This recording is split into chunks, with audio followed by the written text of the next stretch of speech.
ایک ایک کلمہ اس اقتباس کا سننے والا ہے کہ حضرت علامہ سید ابن عابدین شامی رحمہ اللہ ارشاد فرماتے ہیں، رسائل ابن عابدین جلد 2 صفحہ نمبر 264 پر ارشاد فرماتے ہیں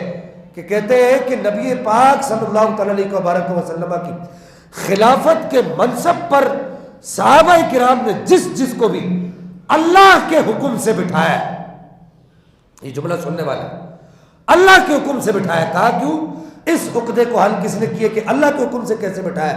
اس عقدے کو حل کیا ہے وہ بابا جو گولڑا شریف کے اندر آرام فرمائے، جسے دنیا تاجدار گولڑا، فاتح قادیانیت، اعلیٰ حضرت حضور سیدنا پیر میرعلی علی شاہ صاحب رحمہ اللہ کے نام سے جانتی ہے، کہ انہوں نے جب قرآن کھولا اور قرآن کھول کے انہوں نے کہا دیکھو یہ قرآن کی آیت ہے، سورہ نور کی آیت نمبر 55 ہے. کہا دیکھو رب کیا کہتا ہے، وعد اللہ الذین آمنوا منکم وعملوا الصالحات لیستخلفنہم فی الارض، کہ اللہ خود کہتا ہے کہ اے میرے محبوب کے صحابہ، اللہ نے تمہاری نیکیوں اور تمہارے ایمان لانے کے بدلے میں تم سے یہ وعدہ کر لیا ہے کہ اللہ تمہیں خود اپنی خلافت کے فرائض اور اپنی خلافت کا ذمہ رب کائنات تمہیں خود عطا فرمائے گا. اب اگر کوئی رسول اللہ کا خلیفہ بنا ہے تو وہ اپنی مرضی سے نہیں بنا، وہ اللہ جل مجدہ الکریم کی رضا سے بنا ہے. قرآن کی آیت ہے، سورہ نور آیت نمبر 55 ہے، وعد اللہ الذین آمنوا منکم وعملوا الصالحات لیستخلفنہم فی الارض. تو امام ابن عابدین شامی،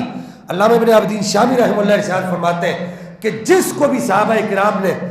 رسول اللہ کی خلافت کے فرائض اللہ کے حکم سے سونپے، وہ میں نے آپ کو دلیل دے دی کہ اللہ کے حکم سے کیوں سونپے. کہا کہ وہ ظاہری خلیفہ تو تھا ہی تھا،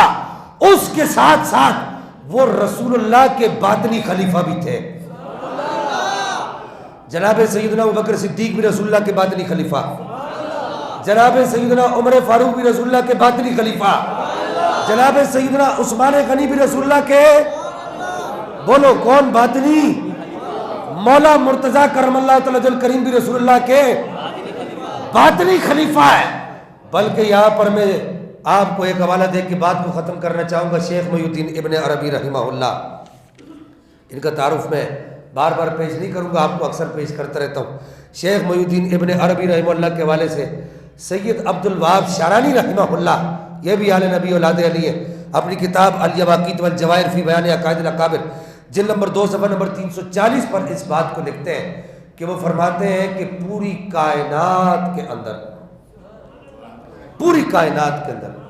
جتنے بھی اولیاء کرام ہیں، چاہے وہ اولین کے اولیاء کرام ہیں، یعنی رسول اللہ سے پہلے جتنے انبیاء کرام گزرے، چاہے وہ ان کے اولیاء کرام ہیں، ان امتوں کے، ان انبیاء کرام کی امتوں کے،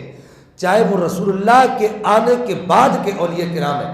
پوری کائنات میں جتنے بھی اولیاء کرام ہیں، تمام کے تمام اولیاء کرام، چاہے وہ اغواث ہوں، ابدال ہوں، عرفاء ہوں، نجبا ہوں، کسی بھی ولی کا، کسی بھی درجے کا کوئی بھی ولی ہو،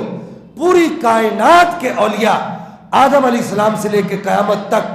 جتنے بھی اولیاء ہیں، سارے کے سارے اولیاء کرام جناب سیدنا صدیق اکبر کی ولایت کے سمندر کا ایک قطرہ ہے.